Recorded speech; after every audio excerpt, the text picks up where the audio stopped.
Livre de 1 Thessaloniciens. Auteur, Paul. Thème, le retour du Machia, Christ.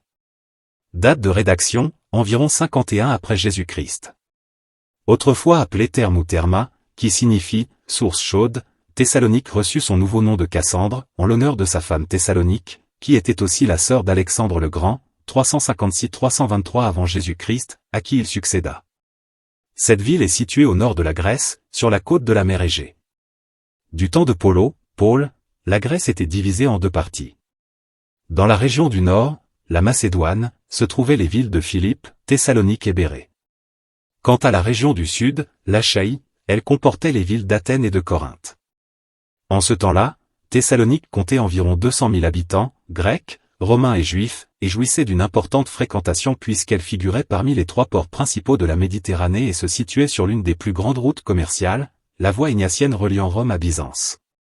Sur le plan religieux, les habitants étaient polythéistes et pratiquaient une variété de cultes, dont le culte impérial. Durant 3 semaines, Paul enseigna dans une synagogue à Thessalonique et constitua un groupe de croyants composé de juifs, des nations, de pauvres et de plusieurs femmes de la haute société. Toutefois, une violente persécution l'obligea à quitter promptement la ville, laissant la communauté nouvellement formée vulnérable et fragile.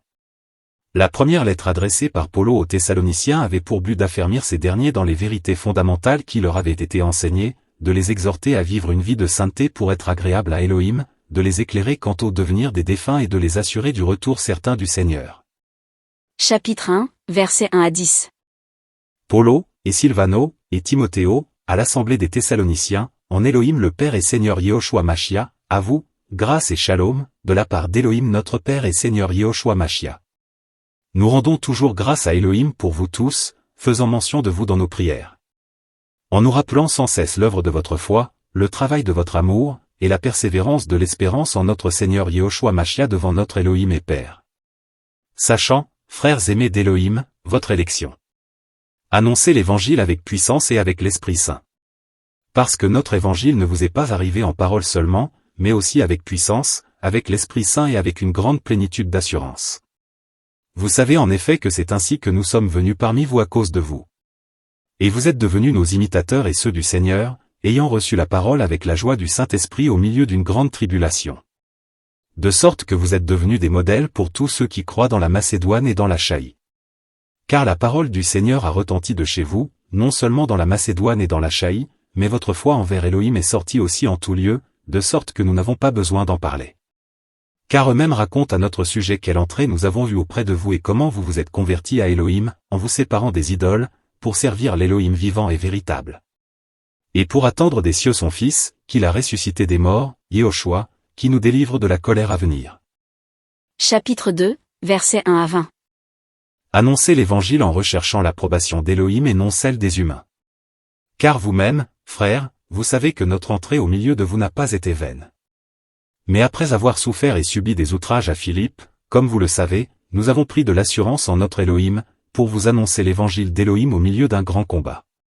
Car notre exhortation ne provenait ni de l'égarement, ni de l'impureté, ni de la tromperie. Mais comme nous avons été éprouvés par Elohim pour que l'évangile nous fût confié, ainsi nous parlons non comme pour plaire aux humains, mais à Elohim qui éprouve nos cœurs.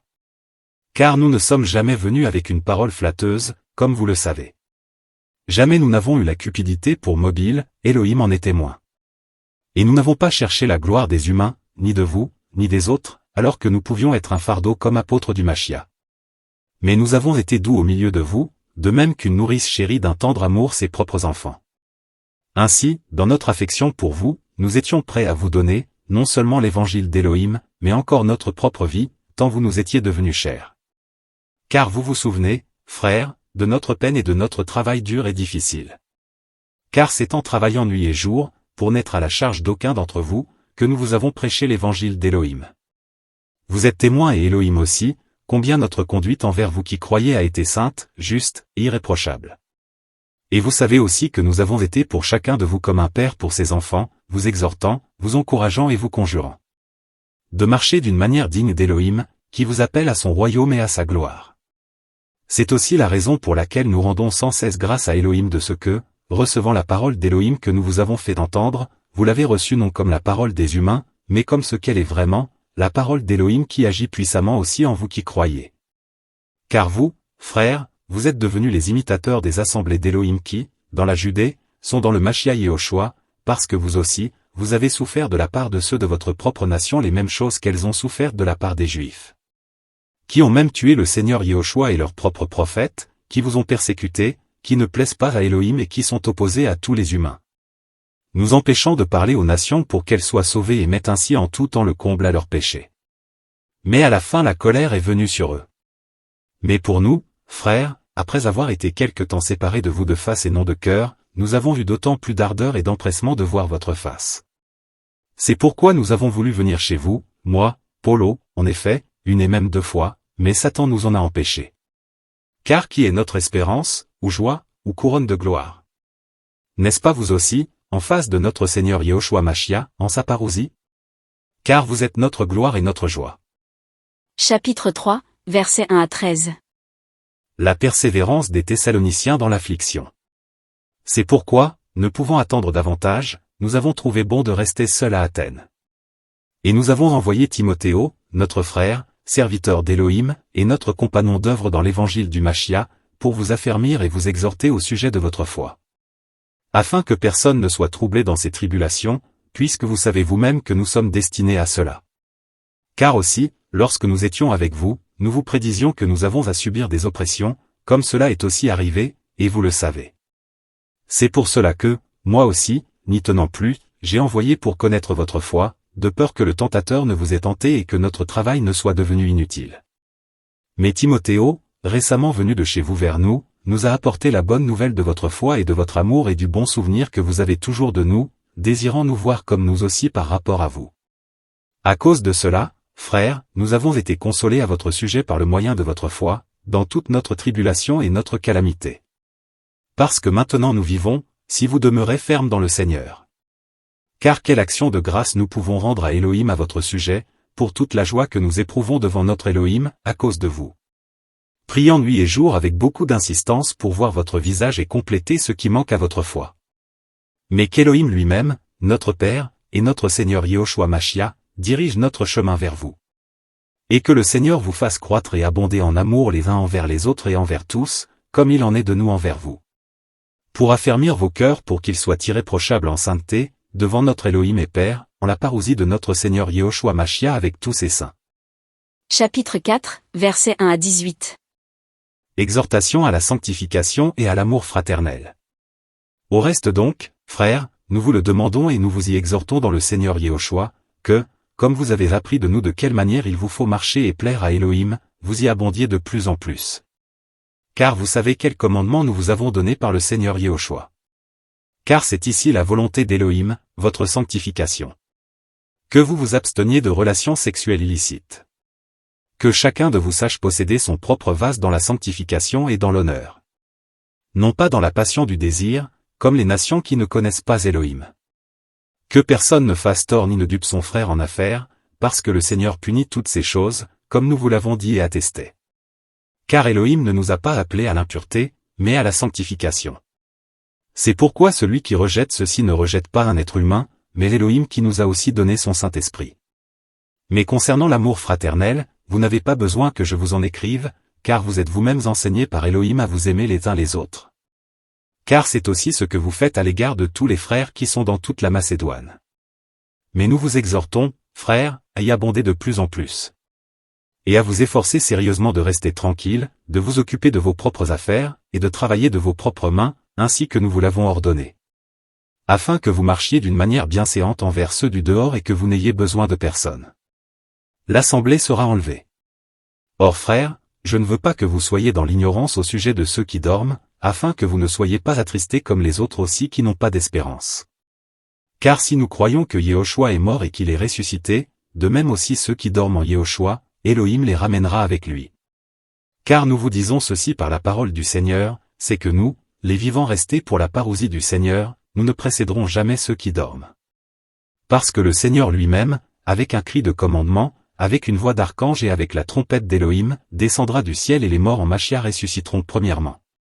Ensuite nous, les vivants restés, nous serons enlevés ensemble avec eux dans les nuées à la rencontre du Seigneur dans les airs, et ainsi nous serons toujours avec le Seigneur. C'est pourquoi consolez-vous les uns les autres par ces paroles. Chapitre 5, versets 1 à 28. Veillez en attendant le jour du Seigneur. Mais concernant les temps et les mesures de temps, frères, vous n'avez pas besoin qu'on vous en écrive.